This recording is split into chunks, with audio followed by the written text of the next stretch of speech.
when they announced Inside Out 2 and released the trailer, the movie was one movie that I felt very excited and curious about because the Inside Out movie, the first one, was good enough as a standalone Pixar movie. But I guess they wanted to explore new things of how Riley would go when she gets older, and where in this movie she'll become a teenager. And I think that's kind of an interesting idea. And so today I want this June until the 14th when Inside Out 2 comes out. I want to do something similar I did with Wish, where it's like watch and review a movie and one extra show for its excitement and journey to it. And this one, it will be the journey to Inside Out 2. Begin the intro. Orange? Who made the console orange? Do I look orange? I didn't touch it. Orange is not my color. Not me. Hello? Ah! Oh my gosh, I'm anxiety. Where can I put my stuff? A new emotion. Wow. Oh, I'm sorry. We wanted to make such a good first impression. What do you mean, we?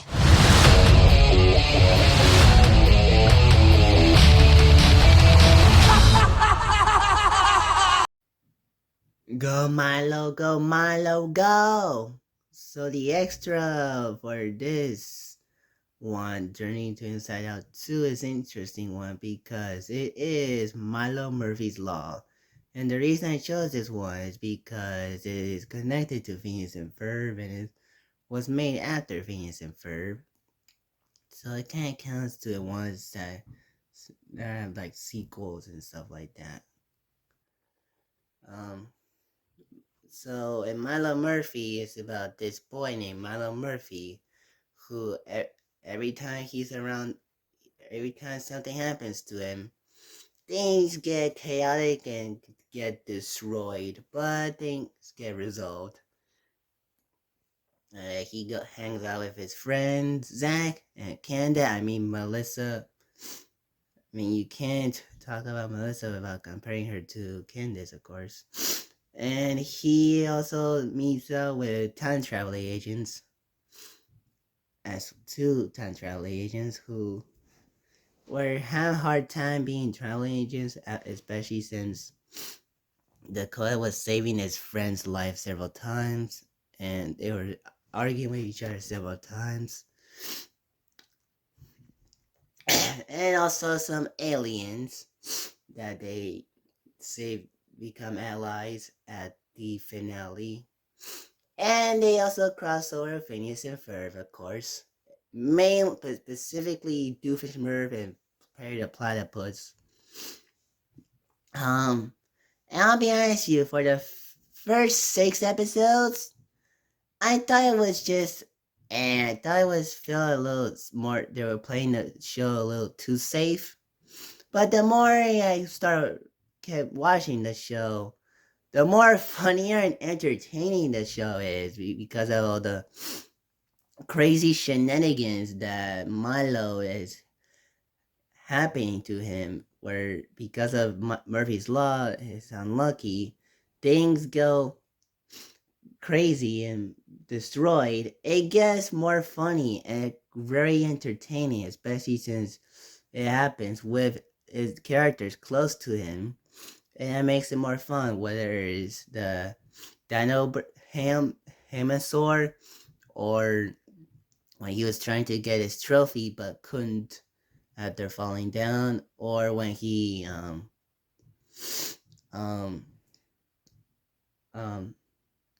what else? Accidentally threw a cake during the cake explosion game.